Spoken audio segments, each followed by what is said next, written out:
자, 봅시다. 지구과학. 자, 지구과학에서 맨 처음에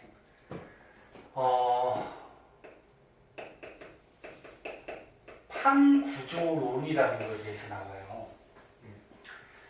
요 판구조론이 뭔지는 이제 조금 이따가 배울 건데, 간단하게 얘기하면은 지구가 이렇게 있어. 그거는 중학교 때 한번 배웠죠. 우리가 살고 있는 요 지구 껍데기. 살고 있는 요 껍데기가 지각. 그 다음에 지각 안에 멘틀이라는 것이 있죠. 멘틀. 그 다음에 그 안에 핵이 있죠. 외핵, 내핵. 이게 이제 지구의 내부 구조야. 그 중에서 여기 지각하고 멘틀의 윗부분, 지각과 멘틀의 윗부분을 이렇게 포함해서 요거를 이제 뭐라 그러냐면 판이라고 해요. 판. 말 그대로 이제 판때기 같이 생겼다 해서 판이라고 그러는데, 지구 껍데기가 한 10여 개, 한 10개 정도의 이렇게 판으로 구성이 되어 있대요. 이 판들이 가만히 있는 게 아니고 움직여 다니거든. 그래서 판이 움직여 다니다가 이렇게 부딪히는 것도 있고, 또는 이렇게 벌어지는 것도 있고, 그럼 이런 데 부딪히거나 벌어지는 곳에서 지진, 화산 이런 것도 발생하는 거야. 그래서 저번 주에 일본에서도 지진이 일어난 거 뉴스 봤니? 뉴스 안 보지? 일본에 지진이 일어나가지고 또 사람들 많이 죽었는데 한 100명 가까이 죽은 것 같고, 뭐 실종자도 뭐 200명 넘게 있고 막 그러더라고. 자, 그래서 지구 껍데기 요 판에 대해서 이제 배울 건데, 이 판들이 왜 움직일 것 같니, 얘가? 요 멘틀이 움직여서 그래. 요 판 밑에 멘틀이 있는데, 멘틀이 움직여요. 고체로 돼 있긴 하지만 유동성 고체라 그래서 움직이는 성질이 있거든? 왜 움직이는지 이제 배울 거야. 그래서 밑에 있는 멘틀이 움직이니까 그 위에 있는 판도 움직여요. 이런 걸 판구조론이라고 해요. 근데 이 판구조론이 나올 때까지 여러 가지 설들이 있었어요. 설들. 그래서 맨 처음에 우리가 뭘 배울 거냐면 대륙 이동설을 배울 거예요. 대륙 이동설을 배우고, 그 다음에 이제 너네 오른쪽 페이지에 있을 텐데, 그거 좀 이따 넘기자. 오른쪽 페이지에 멘틀 대류설이라는 게 있고, 그 다음에 해양저 확장설이라는 게 있어요. 이런 설들이 옛날에 과학자들이 뭐 알아내거나 주장한 설들이야. 그래서 이런 걸 종합해가지고 마지막으로 판구조론이라는 게 나와요. 그래서 오늘 요 특징점하고 이런 단계에 대해서 좀 배울 거예요. 이거는 설이야. 요럴 것이다라는 설이고, 요거는 론, 이론이야. 이제 얘네들을 정리해서 만든 이론. 무슨 말인지 알겠니? 자, 그럼 이제 대륙이동설부터 한번 보도록 할게요. 대륙이동설은 한 번씩 들어봤을 텐데, 이게 중학교 때 잠깐만 나오나? 베게너라는 과학자 아니? 베게너? 들어봤니? 베게너? 뭐 과학자 이름은 그렇게 중요하지 않아요, 과학에서. 근데 혹시나 보기 중에 뭐 이렇게 나올 수도 있기 때문에 이름 정도는 한번 봐주세요.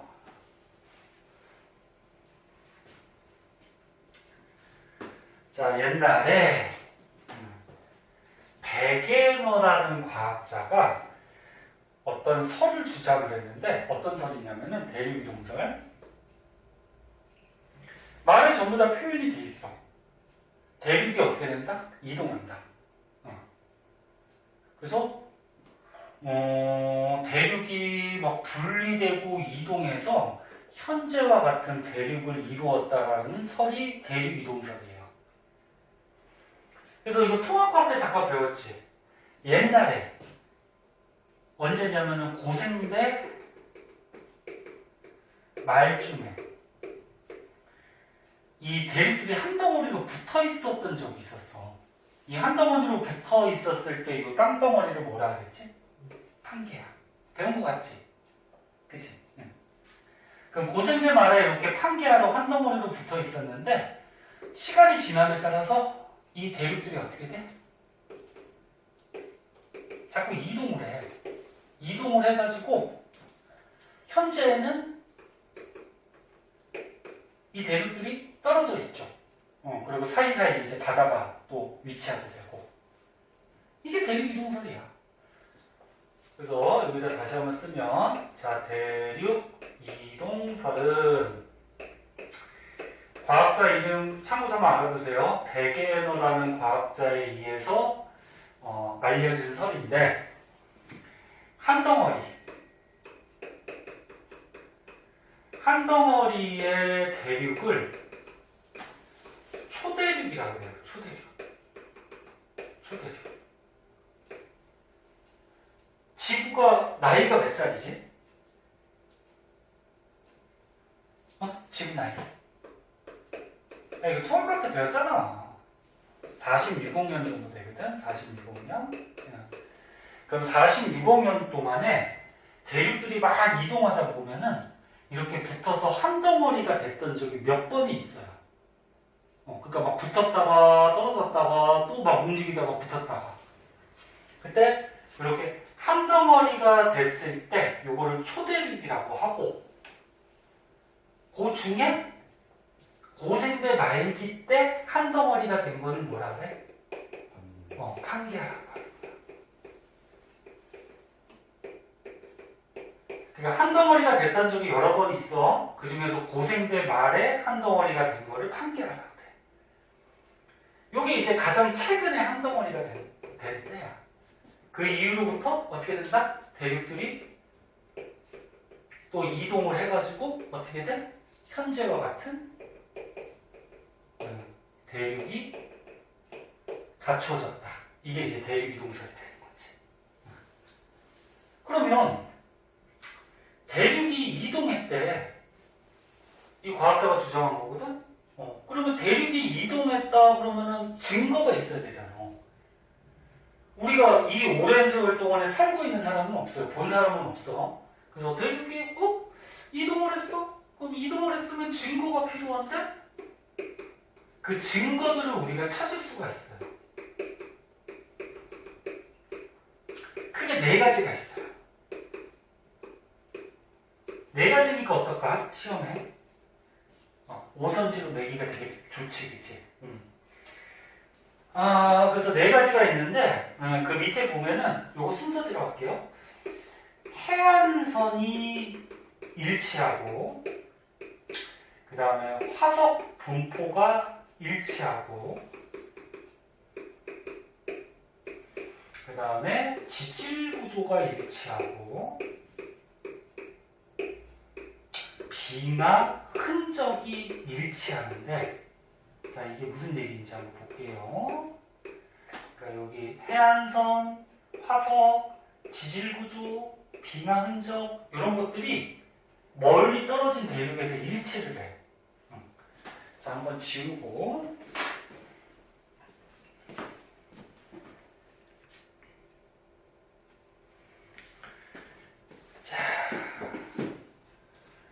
요 밑에 지금 표로 그림이 네 가지가 나와 있어. 대륙 이동설의 증거. 요 그림도 잘 나오거든? 그림도 볼 줄 알아야 돼. 자, 그러면 첫 번째 그림부터 한번 볼게요.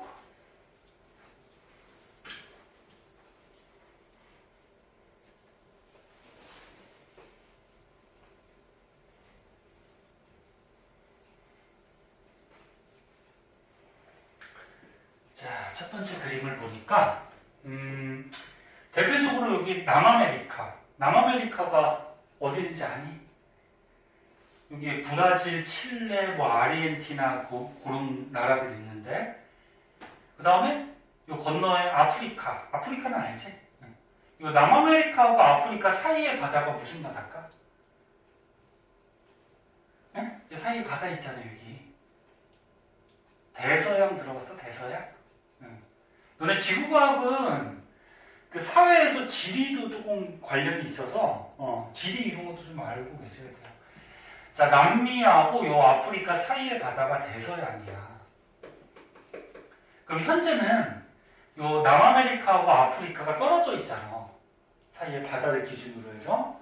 근데 얘네들의 바닷가 모양을 해안선이라 그래. 해안선. 바닷가 모양을 잘 봐. 여기 남미 쪽에 이쪽에 바닷가 모양하고 요 아프리카 쪽에 이쪽에 바닷가 모양을 딱 보면은 얘를 이렇게 갖다 붙이면 붙는다는 얘기야, 이게. 이게 일치를 해, 이렇게 해안선. 그럼 이거 두 대륙을 갖다 붙였을 때 붙을 수 있다라는 거는 옛날에는 붙어 있었다는 거야. 붙어 있다가 대륙이 이동하면서 현재는 이렇게 갈라져 있다는 거야.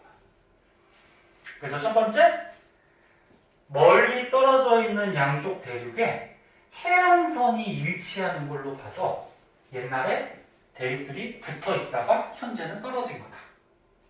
무슨 말 이해됐나? 응. 그다음 두 번째. 옛날에 여기 남미 쪽, 아프리카, 그 다음에 뭐 오스트레일리아, 그 다음에 여기 뭐 인도 쪽, 이런 것들이 옛날에 붙어 있었어요. 그리고 남극 쪽에 위치하고 있었거든. 요 밑에, 추운 지방에. 그럼 너네 생물이라고 그러면은 같은 지역의 환경이 맞아서 몰려 살거든, 생물들은. 너네 우리나라에 사는 생물하고 저 아프리카에 사는 생물하고 종류가 같을까? 다르지. 환경이 다르니까, 그치? 그래서 생물들은 환경이 맞는 곳에 이렇게 몰려 살아요. 하고 여기 여러 가지 지금 생물들이 이렇게 색깔로 표시가 되어 있거든? 이걸 다 외울 필요는 없어. 어떤 생물 뭐 이렇게 외울 필요는 없는데 중요한 건 뭐다? 옛날에 요 대륙들이 붙어 있어가지고 같은 생물들이 여기 살고 있으면서 죽어서 뭐가 된 거야? 화석이 된 거야. 죽어서. 화석이 됐는데 시간이 지나면서 대륙들이 어떻게 이동한 거지. 그러면 같은 뭐 글루소프테리스라는 화석이 있더래. 이 생물은 원래 옛날에 한 지역에서 몰려 살고 있었어. 몰려 살고 있다가 화석이 됐는데 대륙이 이동하니까 이쪽 여러 대륙에서 현재 어떻게 된다? 화석이 발견이 된다는 거야.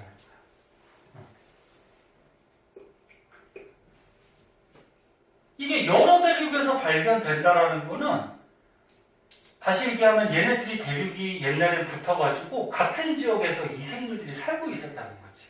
이해할 수 있겠나? 그래서 여러 대륙의 화석이 일치하는 걸로 봐서 대륙은 이동했다. 이렇게 우리가 생각할 수 있고, 그 다음에 지질구조. 지질구조가 뭔지 아나? 이게 땅이 있으면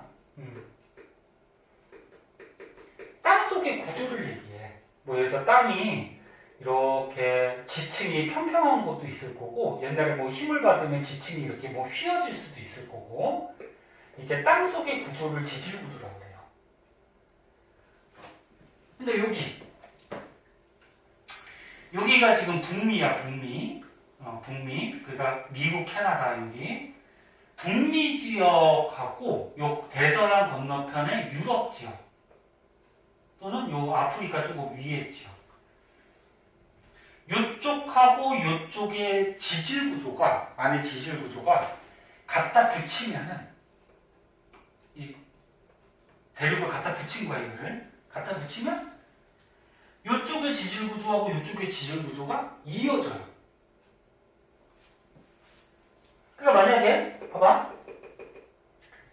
옛날에 이렇게 대륙이 붙어가지고 땅속에 이런 지질 구조를 갖고 있었어. 근데 나중에 시간이 지나면서 대륙이 갈라져가지고 뭐 이 대륙은 이쪽으로 가고 이 대륙은 이쪽으로 갔어. 그럼 현재는 어떻게 돼? 이쪽하고 이쪽에 대륙이 떨어져 있는 거지.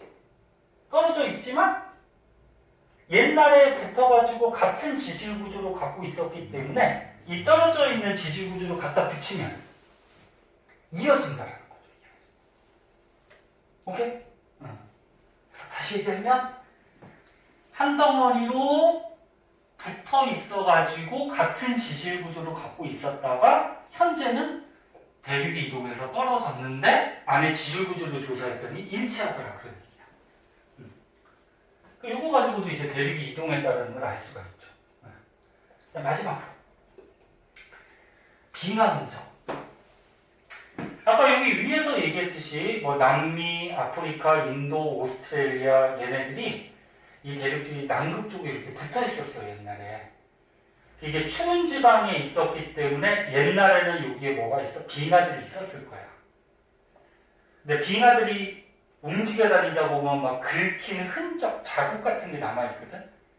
그게 현재도 지층 속에 남아있어요. 근데 현재 어떻게 돼?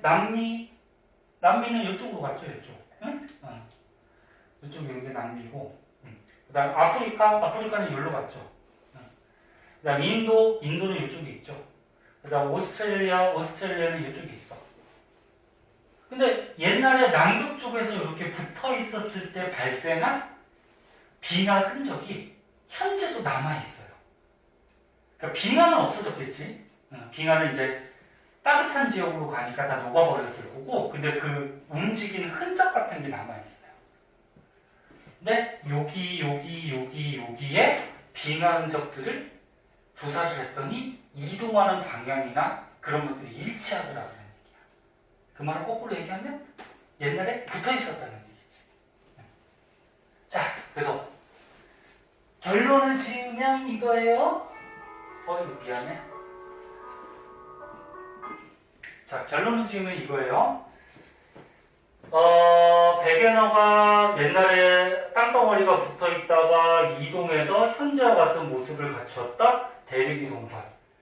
그러면 대륙이 이동했다라는 증거가 필요한데 이런 네 가지를 보면은 대륙이 이동했다라는 사실을 우리가 파악할 수가 있다. 그런 얘기야.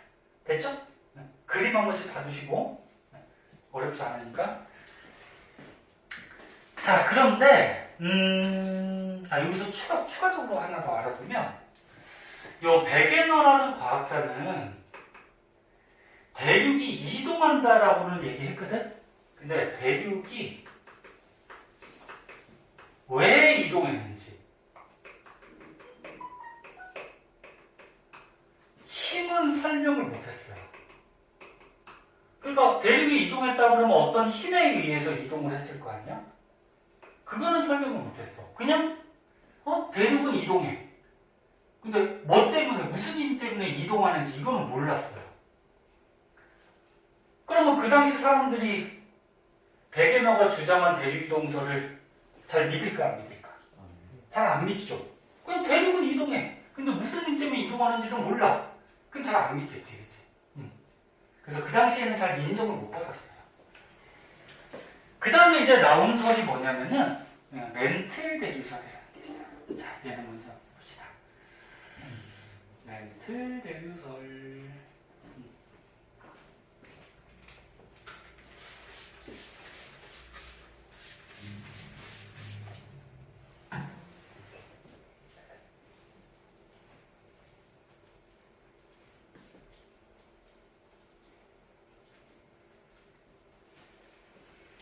근데 저번에 한 선생님 한번 얘기한 것 같은데 2학년 때는 물화생지가 1등급부터 9등급까지 등급제예요.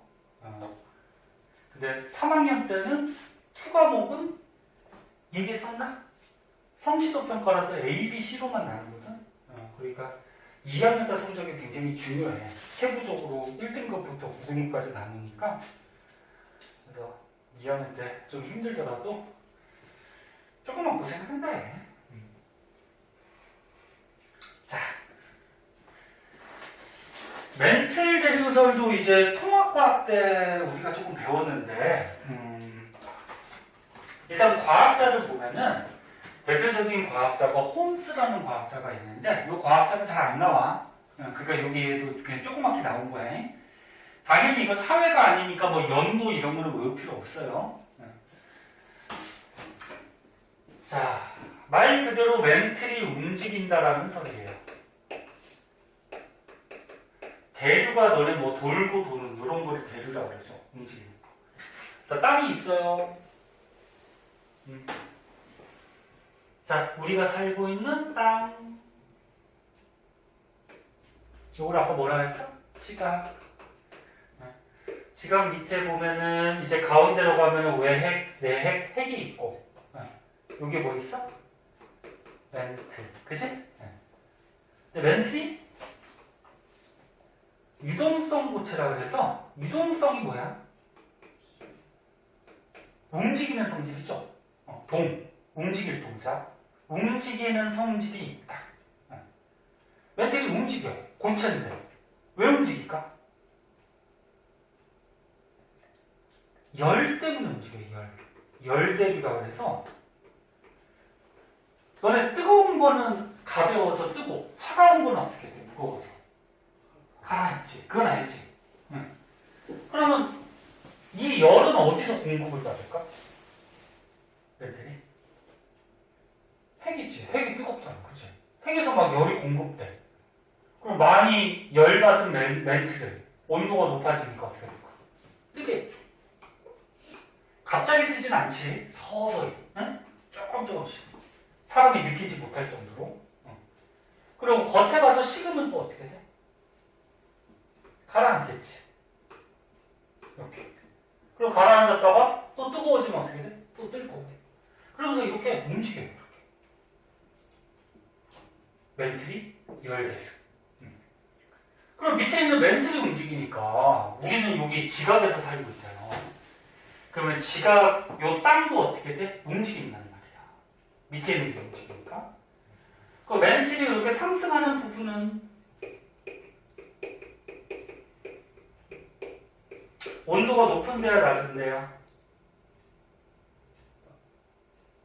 뜨잖아. 온도가 높은 거야, 낮은 거야? 높은 거. 열을 받아서. 온도가 높은 부분은 떠. 그러면 뜬 다음에 더 이상 갈 곳이 없으니까 양쪽으로 이렇게 벌어지겠지, 그치? 그럼 그 위에 있는 땅덩어리도 이렇게 벌어질 거란 말이야. 그래서 멘틀 상승하는 곳, 요 벌어지는 요 경계가 있어요. 요 통합학교 때 배웠어. 1학기 때니까. 대륙과 대륙, 판과 판이 벌어지는 경계, 무슨 형 경계? 발산형이야, 수렴형이야, 보존형이야? 배운 거 같지? 뭐야? 다 까먹었지 뭐. 이제 실거든. 발산형 경계라고 그러죠. 발산형 경계라고 하고, 요 벌어지는 곳의 대표적인 지형이 해령이라는 곳이 있었어. 요 2학년 때 또 나와. 중요하게. 그러면 멘틀이 이렇게 가라앉는 곳이 있어요. 멘틀이 하강하는 곳이 있는데 여기는 온도가 높은데 낮은데, 그치? 낮으면 하강을 하겠죠. 무거워서. 그 멘틀이 하강한다는 얘기는 부딪혀서 내려가는 거야. 그러면 그 위에 있는 지각, 판도 부딪힐 거란 말이야. 이 부딪히는 경계.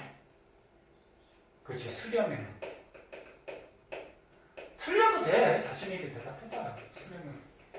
그리고 부딪히는 요곳의 대표적인 지형이 해구. 이런 게 있죠. 뭐 다른 지형도 있어요. 자, 그래서 멘틀 대리설은 말 그대로 이 안에 있는 멘틀이 열을 받아서 움직입니다. 이게 멘틀 대리설이고, 그럼 이 열은 어디서 공급받는다? 핵에서.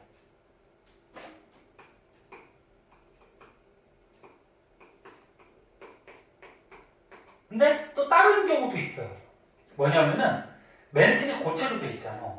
암석으로 돼 있어. 암석 속에 방사성 동위원소라는 게 있어. 방사성 원소 또는 방사성 동위원소 이렇게 얘기하는데, 방사성 원소가 뭐냐면 불안정한 원소를 얘기해. 불안정한 원소. 그래서 이거는 화학하고도 좀 관련이 있는데 원소 중에 뭐 양성자, 중성자의 개수가 적당하게 들어있으면은 얘가 좀 안정한데 양성자, 중성자가 좀 비율이 좀 달라서 불안정한 원소들이 있어. 그럼 얘가 불안정하니까 어떻게 될까? 이 원소가 붕괴해요. 다른 걸로 바뀌어요. 그래서 이 암석 속에 불안정한 원소들이 붕괴를 할 때 열이 발생해. 그러면 이 열에 의해서 또 멘틀이 열 대류를 할 수가 있어요. 그래서 이거 방사성 원소 자세한 건 이제 화학에서 좀 배울 거야. 자, 그래서 이것도 좀 알아두셔야 되는데, 그래서 여기 책을 봐봐. 멘틀 대류설, 멘틀 안에 있는 방사성 원소의 붕괴열과 지구 중심부가 핵이죠. 핵에서 올라오는 열로 인해서 열 대류가 발생하는 거야. 그 멘틀이 움직이니까 그 위에 있는 대류도 어떻게 돼? 멘틀 따라서 움직인다. 그치? 그래서 대륙이 이동하는 대륙이 이동하는 원동력은 누구다? 멘틀 대륙. 근데 아까 저 대개너는 이걸 알아냈다? 못 알아냈다? 못 알아냈다. 이건 나중에 나온 거야. 대륙 이동의 원동력 멘틀 대륙. 대개너가 밝힌 게 아니야. 자, 그런 내용들이 이렇게 나와 있고요. 자, 이제 그 밑으로 가면은 해양조 확장설이라고 있어요. 자, 걔는 먼저 할게요.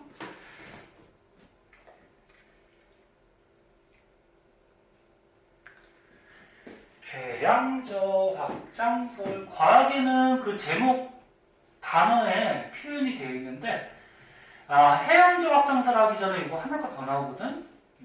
해양조 확장설의 뒷장이 나오나 보다. 자, 그거 하기 전에 요거부터 한번 보자. 해저지형 탐사. 이번에 바다가 엄청 깊어요. 깊은데 막 수천 미터까지 내려가야 되거든. 근데 바다가 어디가 깊고 어디가 얕은지 사람이 헤엄쳐갖고 다 조사할 수 있을까 없을까? 없어요. 그 많은 물이 누르다 보면 수압이 엄청나지. 그럼 사람 견딜 수가 없고, 뭐 잠수함도 수압이 엄청나게 세기 때문에 잠수함도 막 찌그러들고 그러거든. 그래서 간접적인 방법이라 해서 음향 측심법이라는 게 있어요. 이런 걸 이용해서 바닷속을 조사를 하게 되는데, 자, 어떤 건지 한번 보자.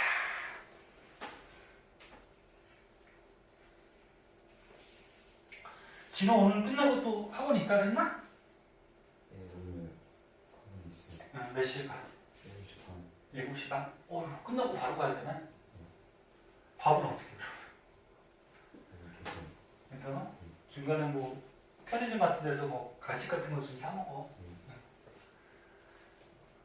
종훈이는 끝났어 오늘? 자, 봅시다. 음향 측심법.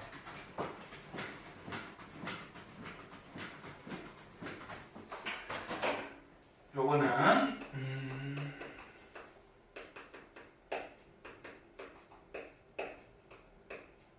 깊은 바다 해저 지형을 탐사할 때, 조사할 때 쓰는 방법이에요.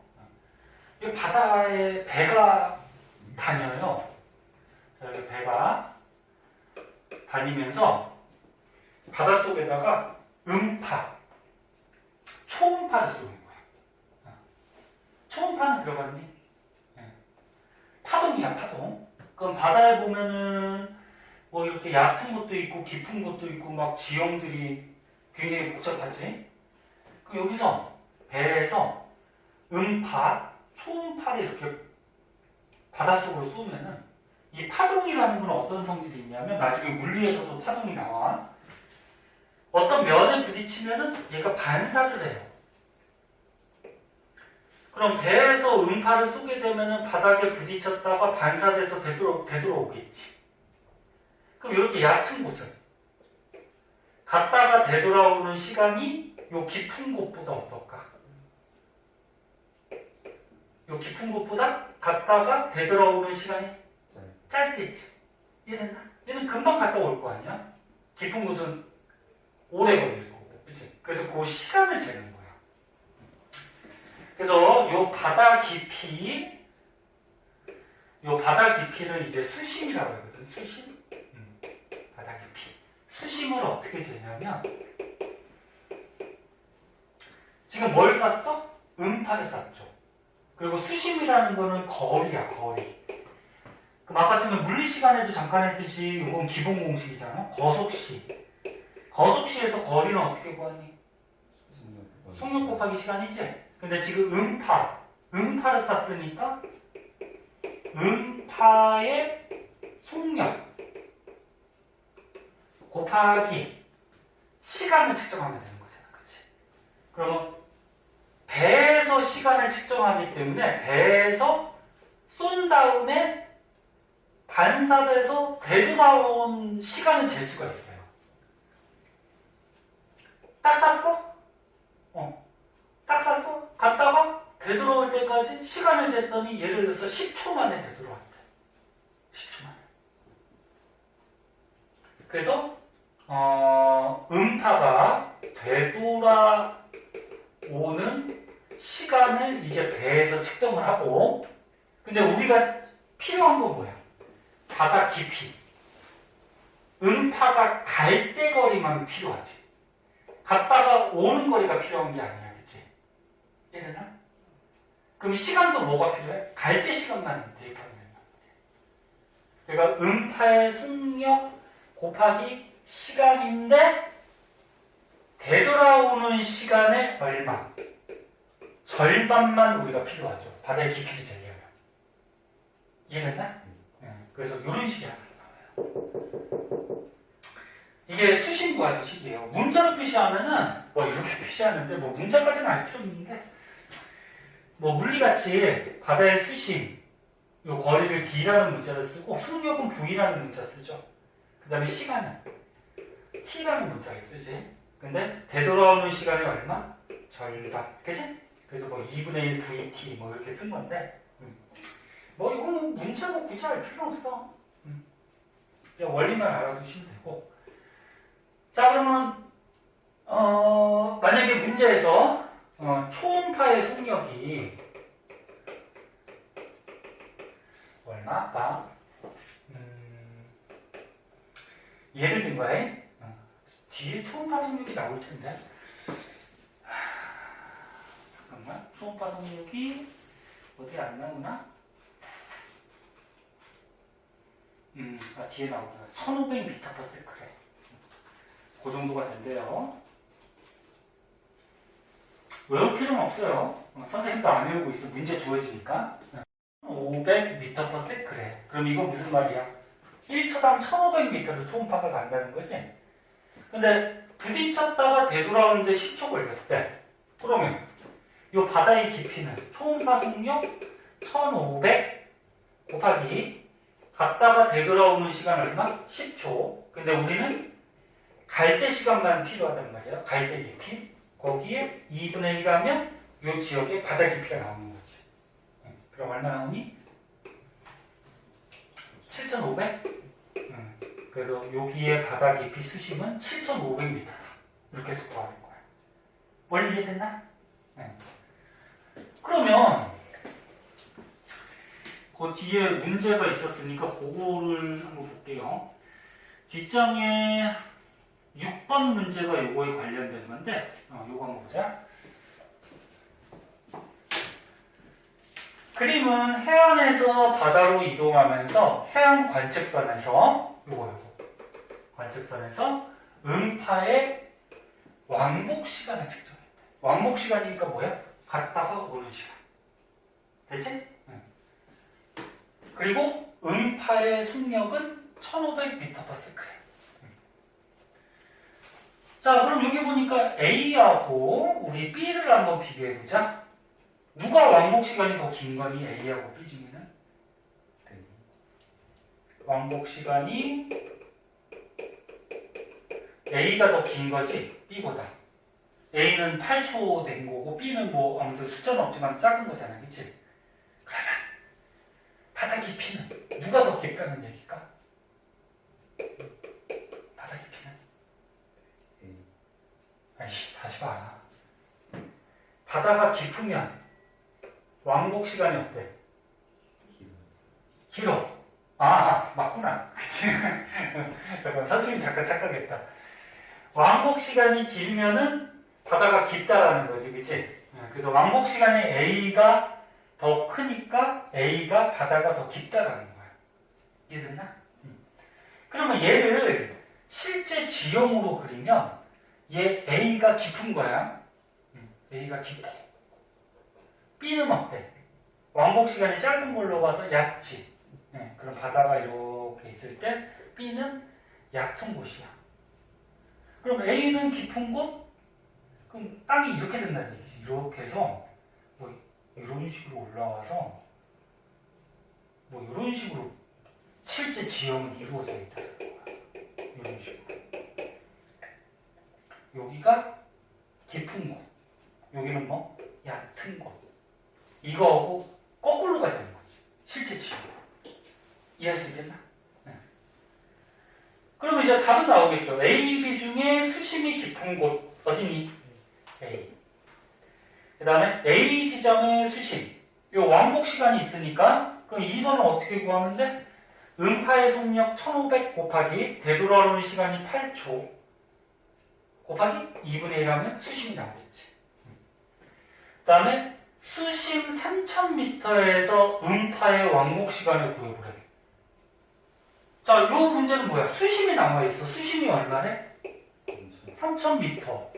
근데 음파의 속력이 얼마래? 1500. 그치? 거기에 뭘 구하래? 음파의 왕복 시간. 되돌아오는 시간. 이걸 구하라는 거지. 그치? 그냥 공식에 넣으면 되잖아. 미지수 하나니까. 그럼 시간도 구할 수 있겠지. 오케이? 이해했어? 자, 그래서 이렇게 음파를 써가지고 바다 지형을 조사하는 거를 음향 책심법이라고 해요. 네. 자, 그렇게 해서 바다를 조사를 했더니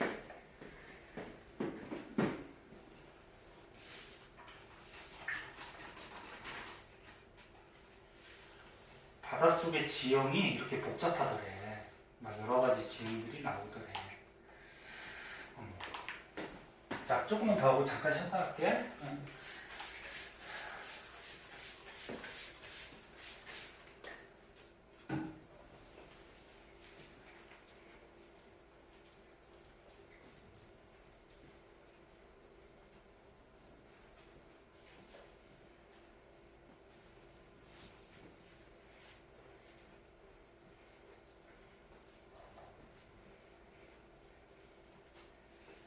근데 수업에 찬민이가 있어야지. 좀 말도 많이 하고, 그지? 정은이는 원체 조용히 해가지고. 진호도 옛날에 말 한마디도 없다가 요즘은 조금 대답하고 하네. 자, 해저 지형. 그래서 방금 같이 음향 측식법을 이용해서 전 세계 바다를 배들이 이렇게 다니면서 조사를 한 거야. 그럼 바닷속의 지형들이 이렇게 여러 가지 지형들이 있어요. 요거는 그렇게 중요하진 않아. 중요하진 않는데, 어떤 지형이 있냐면, 정말로,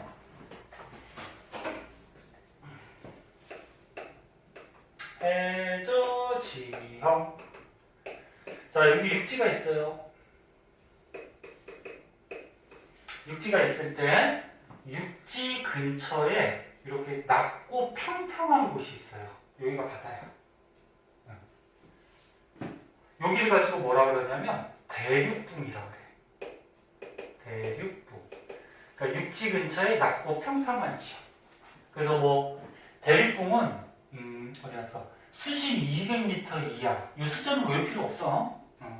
그러니까 아무튼 낮고 평평한데 이런 데를 대륙붕이라고 그러고, 조금 깊이 들어가면은 바다가 이렇게 갑자기 깊어지는 곳이 있어요. 요 경사가 졌죠? 여기를 대륙 사면이라고 해요. 경사할 때. 사. 경사진면. 그리고 이 대륙사면의 끝에 부분에 여기가 경사가 졌으니까 바닷물에 의해서 뭐 퇴적물 같은 게 이렇게 떨어져가지고 여기에 쌓여있는 곳이 있거든. 뭐 자갈모래, 지름 같은 게 쌓여있는 곳. 여기를 대륙대라고 해.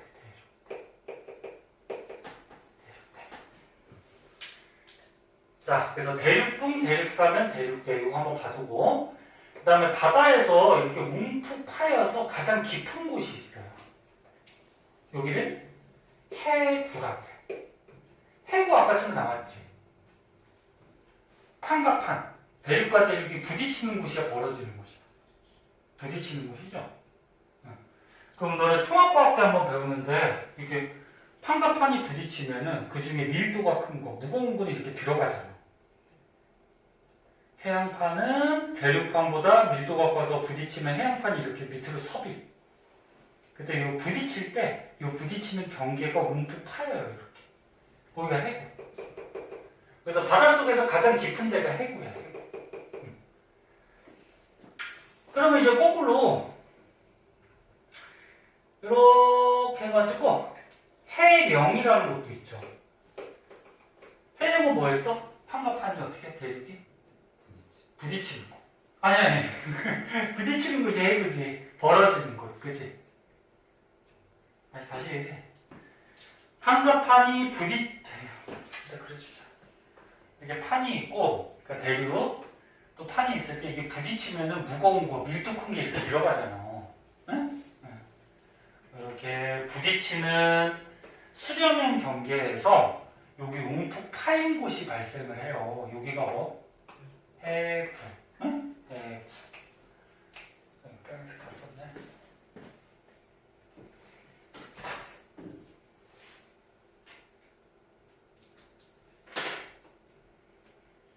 그러면 판각판이 이렇게 벌어지는 발산형 경계도 있잖아.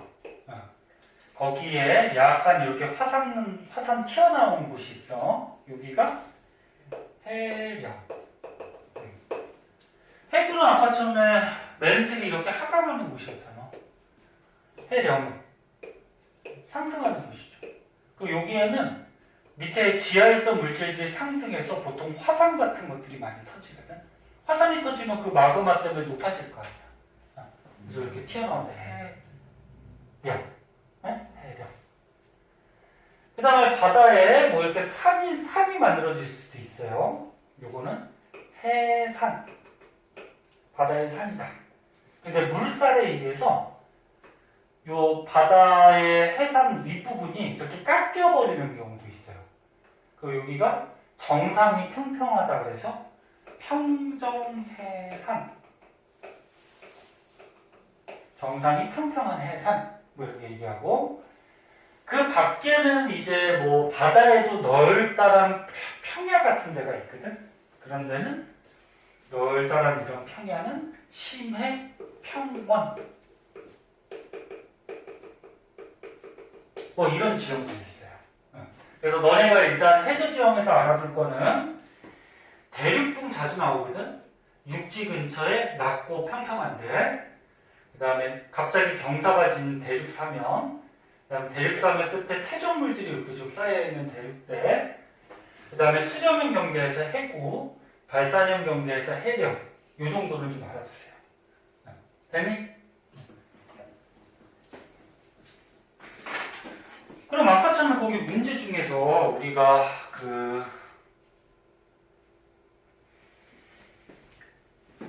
아까 뒷장에 문제 하나 풀었었잖아. 아이고, 왜 이렇게 자꾸 잘못하냐.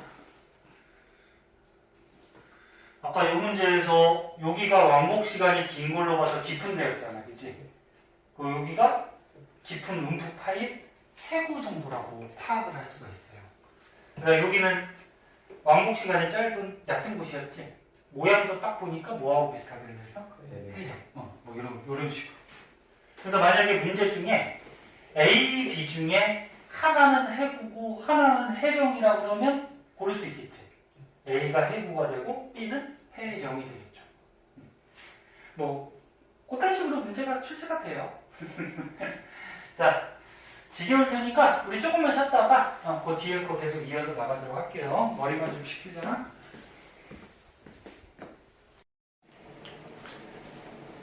자, 해영조 확장설.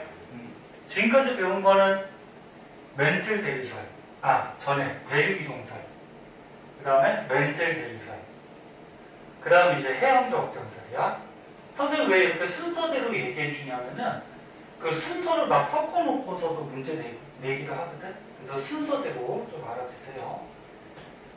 자, 해영조 확장설은 말 그대로 바다 속이, 바다 깊은 곳이 확장이 됩니다. 요런 설이거든. 그래서 여기 바다가 있어요. 여기 밑에 땅이 있어.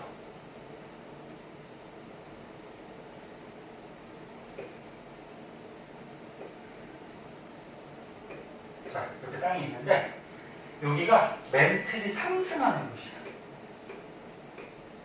멘틀 상승.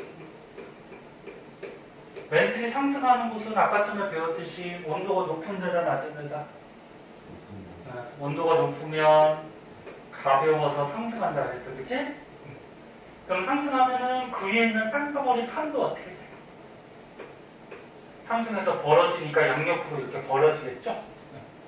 그때 여기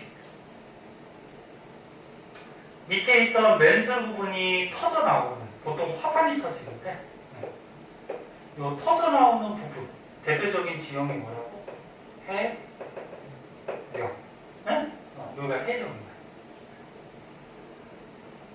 그럼 여기에서 좀 알아둬야 될 게 이제 해영조 확장설은 바다 깊은 곳이 멘틀이 상승해서 바닷속이 넓어진다라는 설이거든.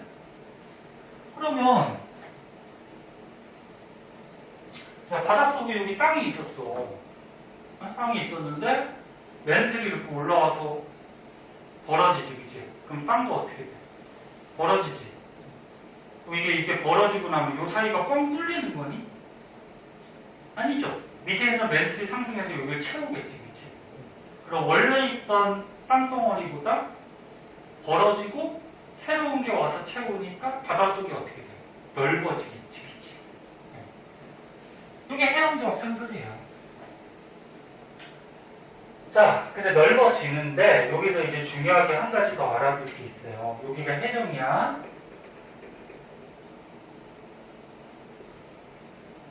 그래프로 한번 그릴게. 여기가 해령.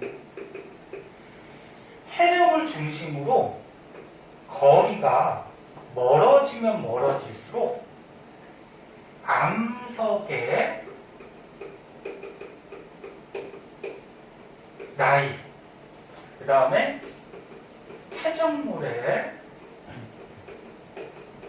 두께, 그리고 바다의 깊이, 수심이 자꾸 커져요.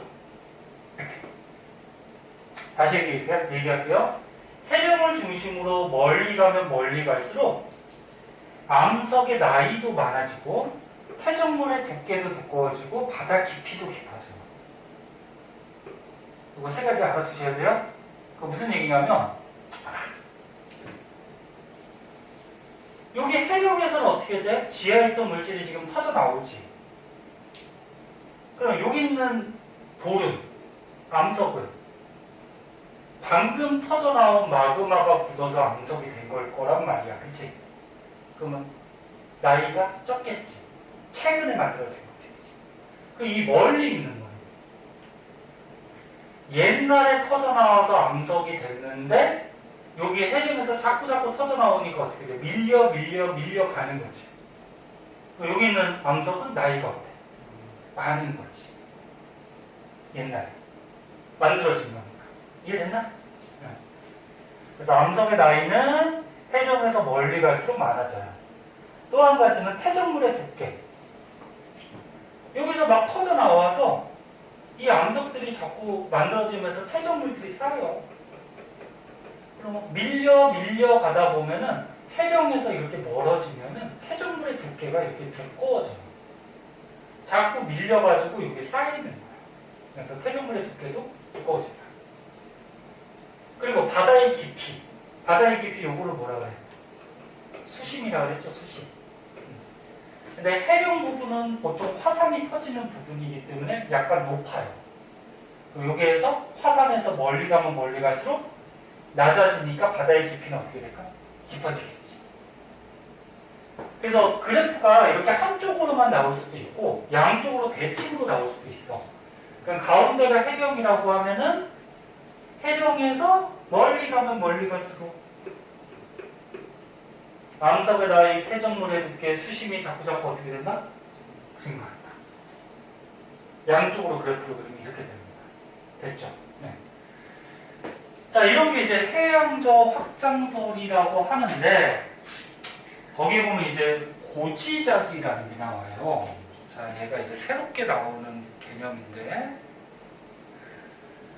고지작기. 자, 얘는 먼저 한번 보자.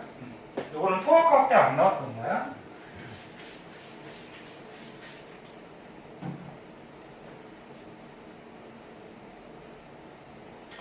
고지자기에서 고자가 무슨 고자일 것 같니? 얘네 한자 배운 적 있지? 쓸지는 몰라도 이 고자가 무슨 고자일 것 같아? 높을 고? 아니야. 높을 고 말고 예고자. 그러면 고지자기. 옛날에 지구의 자기장이라는 거야. 옛날에 지구의 자기장. 너네 현재 지구가 이렇게 있을 때 여기 현재야. 현재 너네 북쪽하고 남쪽이 있는데 북쪽이 무슨 극 띄고 있는지 알고 있니? S극을 띄고 있어요. 북쪽이. 남쪽이 N극을 띄고 있어요. 선생님 북쪽이 노을 쓰니까 그건 영어 단어야 그냥 단어고 북쪽은 자기장 중에 S극을 띄고 있어요. 그리고 너네 나침반을 봤을 때 나침반의 N극은 항상 어디를 향해? 항상 N극은 북쪽을 향하잖아. 근데 나침반 쓰는 이유가 뭐야? 나침반에 이렇게 딱 놔뒀을 때 N극이 저쪽을 향하고 있으면 저쪽이 북쪽이잖아. 그치? 그게 나침반, 그래서 나침반을 갖고 방향을 알아내는 거잖아. 그럼 N극이 북쪽을 항상 향한다는 거는 북극이 무슨 극을 띈다? S극을 띈다. 지금 됐어? 그래서 현재는 지구의 자기장이 형성이 되어 있는데 북쪽이 S극, 남쪽이 N극을 띄고 있어요. 그럼 너네 자석에서 N극은 자기장이 어떻게 돼? 나오고 S극은 들어가지. 그래서 지구의 자기장이 이렇게 형성이 되어 있어요. 이게 이제 지구의 자기장이야. 현재. 그럼 과거에는 어떻게 됐냐면 과거에는 이렇게 지구가 있을 때 자기장이 거꾸로 엎어진 적도 있어요. 과거에. 그럼 거꾸로 엎어졌을 때는 자기장이 어떻게 될까? N극이 나오고 S가 들어가는 거니까 자기장이 이렇게 형성이 되어 있겠죠. 근데 지구에서 보면은 현재와 같은 자기장, 이거를 뭐라고 그러냐면 정자극이라고 해요. 그 현재하고 반대로 된 자기장을 역자극이라고 해요. 역자극. 발을 정자, 역 바뀌었다 그런 얘기야. 근데 이 정자극기하고 역자극기가 계속 반복이 돼요. 지구에서. 현재는 이렇게 돼 있어. 근데 과거에는 이렇게 됐다가 이게 막 반복을 해. 지구 자기장이 왜 생기는지 아니? 통합과학 때 한번 선생님이 가르쳐준 것 같은데 지구 자기장이 생기는 이유. 왜 생길까? 그치, 핵 중에 너네 액체라서 움직이는 핵 있죠. 누구? 왜? 그 액체인 외핵이 움직여요. 움직이는 걸 대류한다 그러죠? 약간 물리하고도 관련이 있는데 너네 핵이 뭘로 이루어져 있지? 철하고 니켈 기억나? 통합과학에서 핵에는 철, 니켈들로 보통 이루어져 있어. 철, 니켈 같은 금속 성분들이 액체 상태로 움직여 다니면은 자기장이 생겨요. 그 나중에 물리에서 한번 배울 거야. 그래서 일단은 지구과학에서는 지구자기장은 액체인 외액이 움직여서 그런데 이 외액의 움직임이 현재, 과거 같을까 다를까? 다르겠지. 움직임이 바뀔 수가 있단 말이야. 그래서 외액의 움직임이 바뀌면서 이렇게 정자극기가 생길 때도 있고 뭐 역자극기가 생길 때도 있어요. 근데 이게 막 반복이 돼. 여기가 됐니? 여기가 됐어? 자, 그러면 우리가 아까 전에 해양적 확장설을 배웠어. 그 해양적 확장설에서 다시 한번 보자. 제목을 고지자기로 할까 그냥? 저걸로 하자. 해양적 확장설의 증거. 자, 바다가 있어요. 바닷속에 요 땅이 있어요. 땅이 이렇게 있는데 한 지층이 이렇게 있어요. 여기가 지금 밑에 있는 멘틀이 터져 나오는 해령이 되는 거야. 됐니? 여기서 막 터져 나와서 마그마가 터져 나와서 암석이 만들어져요. 또 여기는 해령에서 가까운 부분, 현재 최근에 터져 나온 암석들이 만들어진 거지. 그러면 현재 만약에 여기서 암석이 생겼어. 암석이 생기면 지구 자기장이 지금 어떻게 되고 있어? 이렇게 올라가고 있지.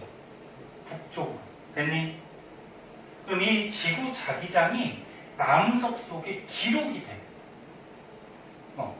암석 속에 보면은 금속 성분들이 있거든. 금속 성분들은 이 자석 같은 자기장이 영향을 받아서 이렇게 늘어서는 경향이 있거든. 그것도 이제 물리에서 배워 나중에. 그러니까 일단 너네가 여기서 알아둘 거는 궁금한 게 있겠지만 암석이 생성이 되면은 지구 자기장 방향대로 암석 속에 자기장이 기록이 돼요. 이 기록된 자기장을 고지자기라고 해요. 고지자기. 고지자기. 그래서 여기다 써줄게. 고지자기는 암석 속에 지구 자기장이 기록된 거 또는 남아있는 거. 뭐가 됐어? 고지자기라고 그래? 그럼 만약에 옛날에 이렇게 역자극기일 때 암석이 만들어졌어. 그럼 역자극기일 때는 자기장이 이렇게 내려오고 있잖아. 그치? 그리고 이 암석 속에 이런 자기장이 기록이 되겠지. 이해됐나? 현재 만들어진 암석은 이렇게. 과거의 역자극기 때 만들어진 암석은 이렇게 자기장이 기록이 돼요. 그리고 이거 한 번 기록된 자기장은 변하지 않아요. 그 암석에 딱 찍혀 있는 것 같이 기록이 계속 남아있어요. 왜 고지자기라고 했나? 그럼 여기 보면 해령에서 가까운 데는 현재 암석이 생성이 된 거지. 요 속의 고지자기는 현재와 같이 북쪽으로 가는 자기장이 기록이 되겠지. 이해됐나? 근데 이 옆에 있는 암석 같은 경우에는 과거에 만들어졌다가 밀려간 거지. 그럼 만약에 이 암석이 역자극기 때 만들어졌다 그러면 여기에 기록된 고지자기는 이렇게 남쪽으로 가는 고지자기가 기록이 돼 있을 거야. 됐지? 근데 또 그 전에는 정자극기, 역자극기가 선생님이 계속 반복된다 그랬어. 응? 그럼 그 전에는 정자극기였던 적이 또 있을 거야. 그치? 그럼 이렇게 자기장이 기록이 돼. 그래서 이 바닷속에 암석을 조사해서 고지자기를 조사하면은 이렇게 돼. 정자긋기, 역자긋기, 정자긋기, 역자긋기가 반복이 돼요.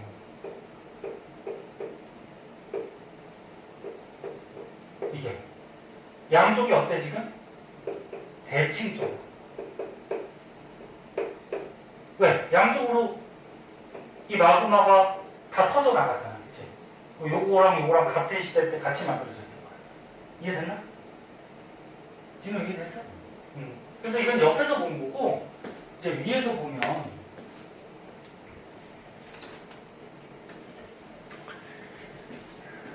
자, 위에서 여기를 쳐다본 거야. 그럼 여기가 해령이야. 그럼 해령을 중심으로 양쪽에 어떻게 돼? 정자긋기, 그 다음 옆으로 가면 어떻게 돼? 역자긋기, 또 옆으로 가면 정자긋기, 또 옆으로 가면 역자긋기가 이렇게 반복이 되는 모습이 나타나요.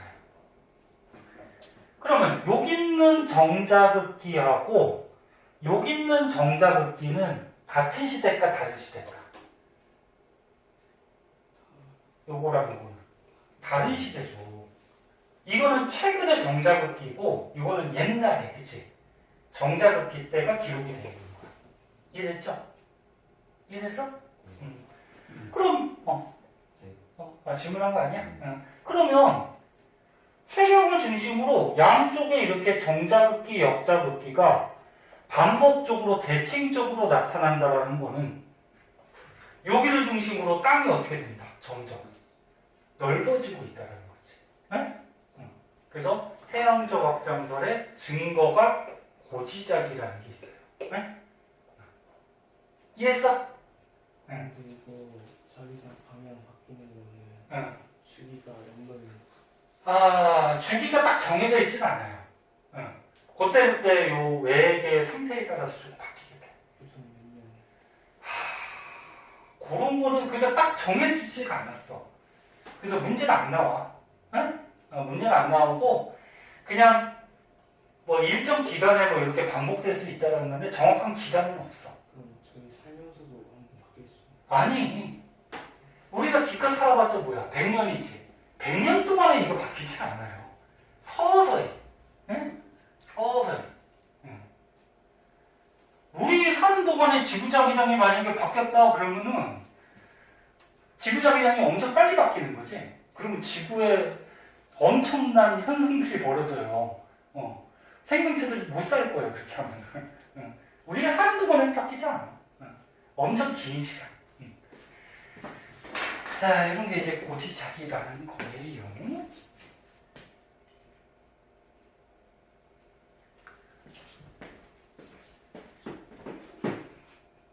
자, 그래서 맨 밑에 그림은 아까 전에 얘기한 거 해령에서 멀리 가면은 뭐 암석의 나이, 태적